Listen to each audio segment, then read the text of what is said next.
The Draconis outpost existed in the perpetual twilight of Kepler 442b's Terminator Zone, where endless dusk painted everything in shades of amber and violet. Here, in the Empire's most remote training facility, Master Vorthan shaped the galaxy's most feared weapons, Skarathi war dragons. Arya Kellen shouldn't have been there at all. She was human, after all, fragile, soft-skinned, a species the Galactic Council had deemed unsuitable for high-risk occupations after humanity's recent integration. The other species, Skarathi, Vexnari, Krell, they had scales, exoskeletons, natural armor. Humans had nothing but stubbornness and an inexplicable ability to bond with creatures that should have eaten them. That's how Arya ended up in the hatchery, officially listed as a dietary consultant for the young dragons. In truth, she'd discovered that the hatchlings thrived when she sang to them during feeding time. Old Earth songs, lullabies her grandmother had taught her. The baby dragons, no larger than wolves, would press their scaled heads against the observation glass, their vertical pupils dilating with what she could only describe as contentment.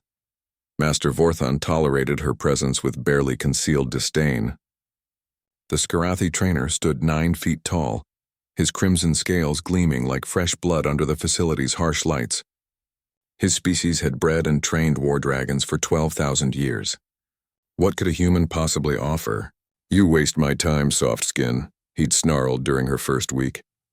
Dragons respond to strength, dominance, not your pathetic mewling sounds. But Arya noticed things Vorthan didn't. She saw how the hatchlings flinched when he entered their training dome. How they huddled together, wings tucked tight whenever his shadow fell across them. She watched him use shock prods and sonic disruptors, tools designed to break their will before shaping them into weapons.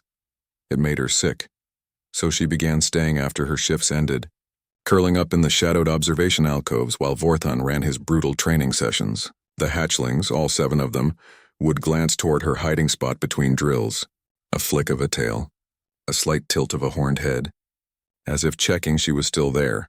She always was. Arya learned their individual quirks over the weeks. Ember, the runt with copper-tinted scales who always positioned himself between her and Vorthan. Starfall, whose wings had an unusual silver sheen, who would actually hum in harmony when Arya sang. Thunder and Storm, the twin blues who moved in perfect synchronization. Ash, the quiet gray female who watched everything with unsettling intelligence. Jade, whose green scales could shift shade with her mood. And Shadowfang, the largest, whose black scales seemed to absorb light itself. They were children, barely 3 months old, and Vorthan was turning them into traumatized weapons. The confrontation came on a night when the facility's staff had been reduced for a ceremonial gathering. Vorthan had stayed behind for extra conditioning, which Arya knew meant he'd push the hatchlings even harder without oversight. She'd hidden herself in her usual alcove, a recessed space behind a defunct cooling unit where the shadows ran deep. From there she could see into the training dome but remain invisible to anyone not specifically looking. Vorthan was in a particularly foul mood. One of the hatchlings, Ember of course, had refused a command. The little copper dragon had planted himself firmly on the ground, wings spread in defiance when ordered to attack a training dummy designed to mimic a human silhouette. "Defective," Vorthan roared, his shock prod crackling with energy. "You will obey or you will be culled." Arya's breath caught. Culled. They killed the ones who wouldn't comply. She moved without thinking, stepping from the shadows into the training dome's harsh light. "Stop!" The word came out smaller than she'd intended, but in the sudden silence it echoed like a gunshot. Vorthan's head snapped toward her, his golden eyes narrowing. "You dare enter my training session, human? You dare give me orders?" "They're children," Arya said, her voice steadier now. "You're breaking them, not training them. I am creating warriors." Vorthan's tail lashed behind him, a clear sign of Skarathi aggression. "Something your weak species could never understand. Perhaps a demonstration is needed." He moved faster than she'd anticipated, crossing the distance between them in 3 massive strides. The shock prod came up, aimed not at her but at Ember, who had started moving toward Arya. "No," she threw herself between them.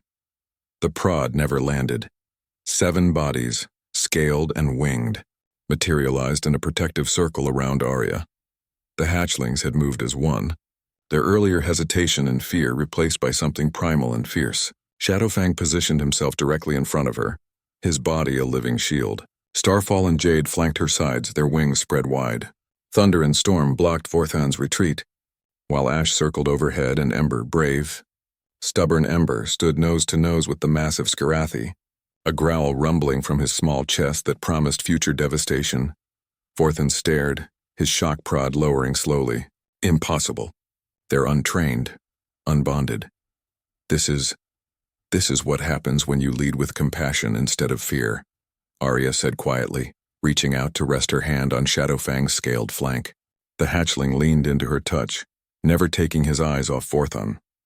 The trainer's expression shifted through several emotions: rage, confusion, and finally something that might have been respect or fear. The council will hear of this. Good, Arya replied. Let them hear about the human who did what 12,000 years of Skarathi tradition couldn't. I didn't break their spirits. I earned their trust. Around her, 7 young dragons hummed in harmony, a sound that resonated through the dome like a war song and a lullaby combined.